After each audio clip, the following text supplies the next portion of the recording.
got double claps. I Double can start clap. wherever I want. I just almost fell out of the chair. I thought I would scooch. It's a big chair. Yeah, it does look like a big catcher's mitt. I'm so a just big careful. boy. I thought if I could lean forward, it would not fall, but I was wrong. I was totally wrong.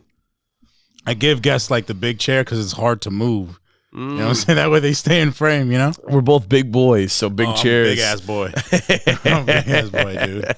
I mean, well, you're literally built of wrestlers. I got it in my bloodline. Yeah, legit. Yeah. So, it was your father, your grandfather, and your uncle. Yes. Yeah. You've done your research. Most people don't know my uncle was also a professional wrestler. Yeah. So I'm of the infamous, the famous Canadian Hall of Fame professional wrestlers by the name of Bull Johnston, who was my grandfather. He was also called the Mongol, which was very popular in the East Coast and all over the place. And he's breaking down people's walls. That's it. Yeah, he was killing people too. Okay, like a real Mongol. No, but so my grandfather was the original Bull, the Bull, or the Mongol, and my father was Bull Whip, who had a great career. My uncle Randy was Randy Sharp with my dad. And they were the Sharp brothers, Danny and Randy Sharp. Gotcha. Why'd they go with the Sharp last name? Well, so coming out of Hamilton, there was a Hamilton, Ontario, Canada. There was Iron Mike Sharp, who was he was like a world famous wrestler, and he was I can't remember what his moniker was, the most athletic man of all time. Okay. And the Sharp family was legendary in Hamilton, coming out of Hamilton. So I remember my grandfather asked the father of the Sharp family, hey, can my sons go as Randy and Danny Sharp to break into the industry? And then they broke in, and then the Sharp family was like, well, you guys are your own guys now, and you got to pick something else. So then they picked up the Bull Whip and Bull, the Bulls, run with the Bull and all that kind of stuff. So, yeah. Gotcha. And you're under I saw like Bull Whip is like an actual label over there in Hamilton and everything. Yeah, so my grandfather and father both passed away, and so it's my job as an entertainer to keep the family name going. So I've created my own, production company, Bullwhip Productions. I shoot, all my shows are under Bullwhip Productions. That's what's up. And I have a clothing line called Whipwear, and the logo is a bullwhip, and I sell it all over Canada and the United States. Is it BDSM clothes? 'Cause that'd be cool.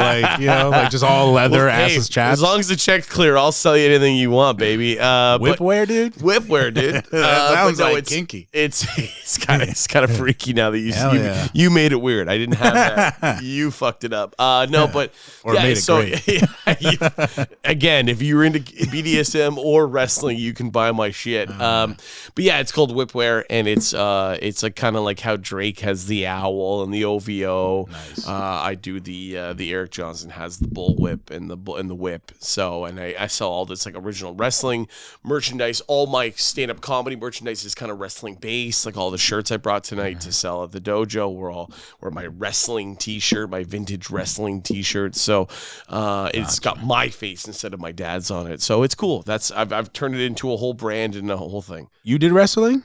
I've never wrestled. Okay. So I would love to. Really? Yeah. So I mean, for me, I saw the trauma and the body shit on my dad and my grandfather, and that's why I knew I wanted to be an entertainer, but I didn't know, in which way. And then I did dance, I did musical theater, I did film and television, and then I found stand-up comedy, and I was like, oh, this is my thing. This is live performance, like my lineage, but now I don't have to take any of the bumps, and I don't have to, get fucking suplexed off the top rope. Yeah. But there is a dog that lives inside of me, and he's a professional wrestler. And every time I get invited to these wrestling events, AEW just came to Hamilton a couple months ago, and they gave me 180 tickets. Okay. And they're just like, we want you and all your friends to be there, and everyone to be there in honor of your dad and stuff like that. So I'm very connected to the wrestling industry. RJ City, who's at AEW, is one of my very best friends. I talk to him every day. And I've opened for Bret Hart, Jake the Snake, Mick Foley, Ted DiBiase, because all these guys are on these speaking tours, and then they come into Canada and they go, well, we need a comedian to open up the shows, and then I go up and do like a half hour, and then they get brought on stage and they do like an hour of stories, like wrestling stories. Like Mick will tell this story about how he got thrown off Hell in the Cell, and everyone, the audience goes fucking crazy, right? Really? So, yeah, I've been really connected. I worked with Eric Bischoff, and when I was a kid, man, I had the Macho Man, and like I got pictures with Ric Flair and stuff. I had the bushwhackers swimming in my pool when I was a kid, and they do laps in the pool and they do the bushwhacker thing. So like, yeah, I kind of equate my career and my life to like Young Rock, and that whole show and that whole feeling. But I found stand-up, and stand-up found me, and I'm just going to let that go. But there's still a very good chance that I someday become a professional wrestler. Dude, so. let's make it. Dude, let's wrestle tonight. We're at the dojo. We should sumo wrestle. You and I are going to take our shirts off and see what happens. We'll get oil from the kitchen. Get lathered up. I got some boneless wings down there. I'll slather all over myself. There you go. It's too spicy, bro. It's cheating. That's what's up, man. No, that's amazing, man. I mean, that's good that like, the only like brain trauma you're gonna experience as a comedian is like alcohol based, So it's like I'm drinking a double gin and soda right now. Hell yeah. Yeah, but you know what? It's a long road that my family's been on, and they all, both my grandfather and my dad, if you want to get real, they both struggle with alcohol. A lot of wrestlers do, right? Because that's their pain relief. And thank God my dad and my grandfather never got into like the painkiller Percocet world, but it's taken a lot of wrestlers. It's taken a lot of wrestlers in that space. So, I as a comic, I try to steer clear of drugs and stuff. I did a show this afternoon before I flew to New Jersey, and it was for a cannabis company, and they paid me cash and then like $500 worth of fucking weed and like weed and edibles and vapes and CBD oils and CBD rubs. So like that way I'm fine. But I have a joke in my show where I was talking about doing coke, but I don't do coke, man. I keep it straight, man. You got to keep that shit together. And I'm on the road all the time, and I get tired of the hangovers and whatever. So when I'm not doing a show like tonight, like I got here, I said, gin and soda. I'll have another one. I'll have another one on the stage. Oh, we're doing a podcast? I'll have another one. But I don't like to push it. I don't fuck around. You hear that, officers? He doesn't do coke. Don't even bother checking him. All right? Don't look in his wallet. I ain't driving tonight either. Exactly. Vinny Scarp was driving me back to the airport. So there's no drugs in there, assholes. That's what's up. Both my asshole and assholes. Exactly. No muling out here. That's what's up. So you're an actor. Yeah, actor, comedian extraordinaire. Yeah, keep going. Hell yeah, dude. How many notes did you take? Well, I've been. I just started watching the Fargo series. Yeah, you're in season 5, is it? Season 5, episode 5. No spoilers, but what's your role? I'll tell you. I'll put it this way: I filmed for 18 days in Calgary, Alberta, last January, actually. Gotcha.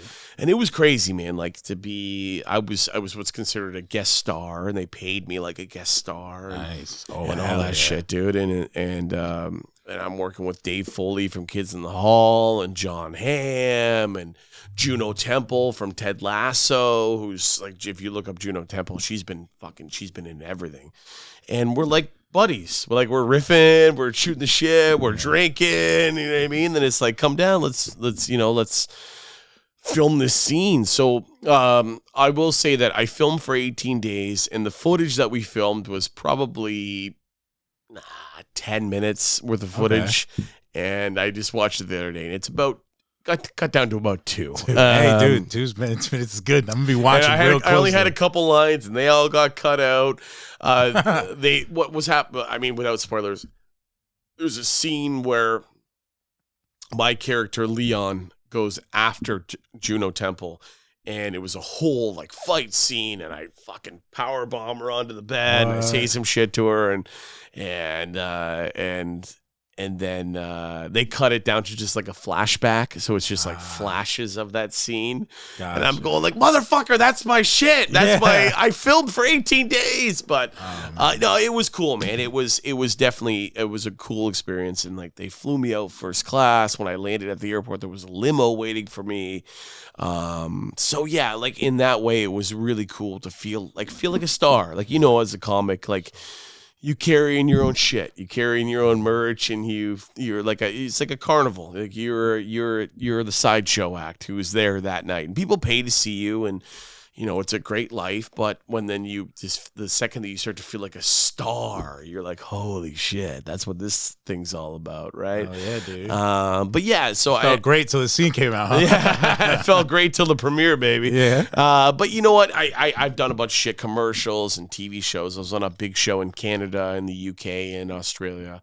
It was called Splat a lot. It was like I was gonna ask. I saw the picture of you with the giant crossbow. I'm like, Splat a lot. I didn't know this guy did porn. Yeah, again, porn. I got fucking BDSM where all roads lead back to sex with you, and that's cool. Right, I'm gonna make some AI shit later with your face. Like Eric Johnston splatting on my lot. No, but it was like a medieval game show for kids. It was like Wipeout for kids. It was like Wipeout.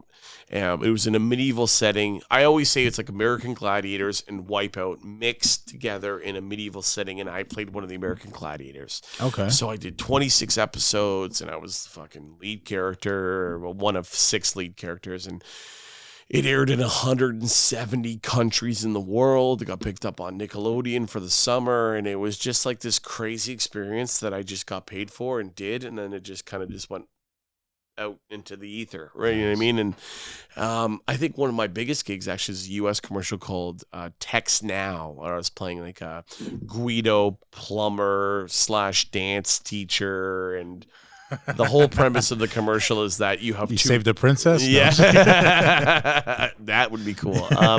No, but the whole premise of the commercial is that the app is called the Text Now app, and you have 2 phone numbers, and one is your day job, and one is like your night and weekend job, basically drug dealer shit. But they tried to clean it up and make it like my day job is I'm a plumber, and my weekend and night job is I'm a dance teacher. So they had this whole like thing where I was like plumbing and dancing, but dude, that got picked up all over the States.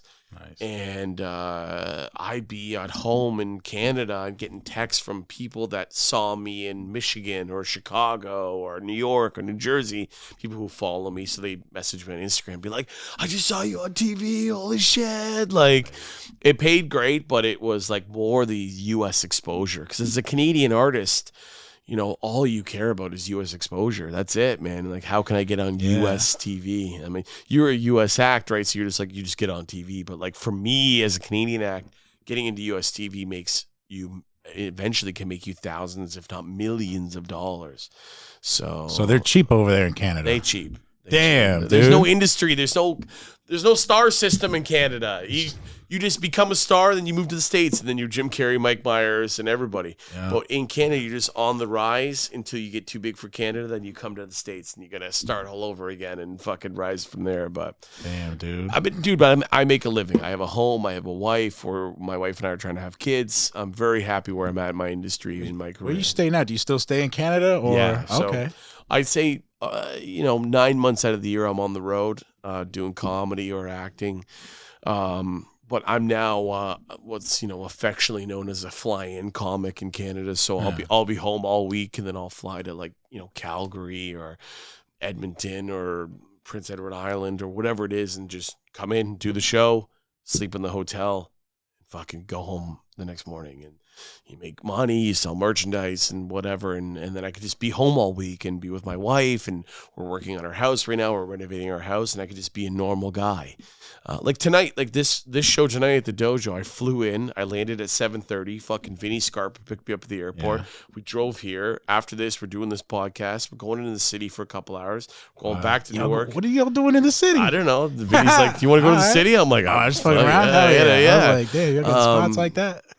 And then I'm on the first flight out at 6 a.m. I'm not even sleeping tonight. Yeah, that's what I'm saying. Like, dude, when you say, I got a flight 6 a.m., I'm like, all right, you're just going to thug it out? Oh, fuck yeah, dude. I respect that, dog. I'm just drinking, baby. I might as well just sleep on the plane. That's it. Well, it's only a fucking 50-minute flight, so back to Toronto. But then I'll land, and hopefully I'm not too drunk, and I'll drive home.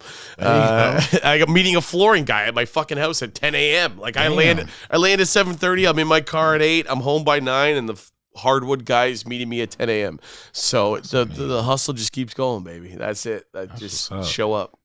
I gotta say, When I saw you were from Canada and that you were in Fargo, I'm like, all right, did they hire him because he kind of sounds like he's from North Dakota? No, none of that. Oh jeez. Yeah, did you have to have an accent in the show? So I have a Canadian American accent. So I will explain that. So I grew up in Hamilton, and Hamilton is halfway. A president. No, one of our halfway. presidents. He was one, and then a great musical as well. Apparently, I've never seen it, but. Hamilton is halfway between Toronto and Niagara Falls, New York. Gotcha. So, and Buffalo, right? Like I'm 45 minutes to Toronto. I'm 45 minutes to Buffalo, where I live. Okay. So we as Canadians, in that area, we get a lot of American TV. Fox 29, ABC, all that shit. But we get a lot of TV from, North Tonawanda, New York, and Hurt in a Car called William Mattar, the Barnes firm, all these fucking lawyers and shit. So we learned we grew up watching this American TV, which gave us kind of an Americanized accent, where when I tour in the States, people go, "Where are you from?" And are you from Pittsburgh? And I go, "No, I'm from Canada." And they go, "Oh, I heard it in your O's. You're fucking O's, right? Where are we going out and about?" But I'm also in Canada. I'm a voice actor. Okay. And a lot of my voice acting work is American stuff. So I've really made an honest effort to not sound too Canadian.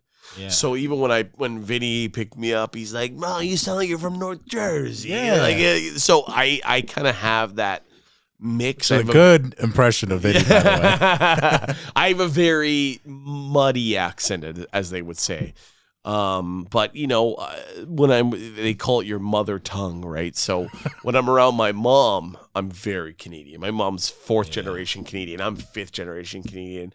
So I'll walk into my mom's house, like, "Hey, fuck, mom, how the fuck are ya? Like, what's going on here? Fuck." Like, but then I'm out here working in the States, and I'm like, "Ooh, what's going on?" I'm very American sounding, I guess. Hey, man, you switched it up well, man. That's what's up. I'm a voice actor, baby. There you go, dude. He's letting y'all know right now. Well, I mean, dude, you definitely have like the rings and the jewelry of someone who would be wrestling, dog. Like you look like you're ready to like walk down to the $1 million walk out of here. Yeah, that's the vibe, man. I think I grew up around, like, again, my dad and this kind of 70s culture. Like, people sometimes come up to me and they go, "I feel like you're just like transported out of like the 70s. Like, you're like a 70s Italian Guido with your fucking rings and your leather jacket." And I go, Good. That's the vibes. That's the vibes, baby. Yeah, that's the vibes. That's not a bad vibe. Yeah, fuck like, what am I going to be? Some mediocre ass loser? Fuck that. Plaid wearing fucking hipster? I don't think so. Like, flannel wearing bitches. I always say, like, when I walk into the room, if I'm doing a show, mostly when I'm doing a show, but I said this in a podcast recently or a documentary. I don't know what the fuck I was doing, and I said, I want when I walk into the room, people go, "Oh, that's the guy." Oh yeah, that's the guy. Whether they recognize you from the poster or not, but they just know that I've got an elevated vibe that's different than everybody else. I'm different than everybody else. I'm the headliner. And that's not an ego thing. You just you gotta dress be that the part. Yeah. You know what I mean? You dress who you are. So I grew up on 70s, 80s fucking cocaine, TV and Miami Vice and shit. I'm no Miami Vice guy, but I just mean like that era, that nostalgia I really lean into with my social media, with my vibes, my look, with my branding. Everything's black and gold. Like, if you go to my Instagram, everything's black and gold. When I'm on stage, I'm dressed in black and I'm wearing gold. I match the fucking Dojo logo. You know what I mean? Like, dude, you got me so. I'm about to get some whipwear after this. I still got it in the green room. Please buy some so I can afford to get home from here. But yeah, like that. I'm setting a tone. I'm different than everybody else. I'm not better than anybody else, but I'm different than everybody else. And that is show business. That is the business. It's hey, I'm different than you. I'm the headliner. You know what I mean? And not even the opening acts. I just mean from the audience. You know? So that's you gotta have that presence. That's dope. That's dope. And last question. All right, so you do want to wrestle. If you could wrestle anybody, whether a wrestler or even another comedian, one person you could wrestle, who would it be? Well, I think like I would love. So I'm really good family friends with The Rock's uncle, which sounds so funny. So Ricky Johnson is Rocky Johnson's brother. They both went by the Soul Man. And I think, and although he's a big boy, especially now that he's on the juice, on the gas, but I would love to work with. And now that could be wrestling, that could be acting, that could be comedy, that could be a fucking podcast. I would love to work with The Rock. I feel like him and I have a lot in common. Gotcha. Grew up in this sideshow, and he went on to be the absolutely huge star that he was. I grew up in the Attitude Era, so I was born in 1990. So in 1998, you got Rock versus Stone Cold. You got like the peak Attitude Era. So I would love to meet Stone Cold, whatever, but I'd love to just work with The Rock. Gotcha. I'd love to work with him. And I mean, someday I will. And apparently says the family history that his mom owes my dad like $3,500 from 1978. So I'm here to collect, Rocky. If you're watching this, I'm gonna fucking clip this out and be like, Rock, you owe my family $3,800 plus interest from 1978. So you and I are gonna talk, and you and I are gonna. We coming for you, no, we're coming for you, Rocky. Hell yeah, you heard it here. Eric Johnston wants to beat up The Rock in the ring. You have been challenged. Sir, are you a coward? You get the horns, baby, dude. Rock, paper, scissors. What happens when the bull comes in, dog? The game's over. That's what. All right, man. So you say you could beat up The Rock with your bare hands. Oh, no, I don't know if I'll beat him up. That's what you said, dude. Okay, you know what? I'm backtracking a little bit, but I'm backtracking. I'll be better than him on a podcast. You listen to his Joe Rogan, it's a fucking joke. Damn, guy didn't answer a single question for 3 hours. How you like that, Rocky? It's like talking to a rock. What's up? Fair enough, dude. Thank you very, very much, man. Thank you very much, the awesome Eric Johnston. Thank you for sitting with me. This has been. I do a little short podcast, so this is it, man. That's all you need. We got food. Vinny Scarpa's coming in. There you go. But yeah, this has been episode 4. I believe we're at episode 4 of Dojo. I think this is like 44. Motherfucker. Nah, dude, we brand spanking new. Shit. Now I gotta share it. Now I'm obligated to share it. I gotta get some numbers up. Hell yeah, dude. Numbers. Hell, that's what I'm all about. Appreciate that, dude. Thank you again, Eric Johnston. Appreciate you. We're going to the city. Yeah, anything you want to plug before we go? EricJohnstonWho.com. Eric with a C, Johnson with a T, WHO. Find my tour dates, find me, get your whipwear now, and let's rock and roll. We're going to find you, Rock. Right, all right, all right, all right, all right, all right, all right, all right, all right.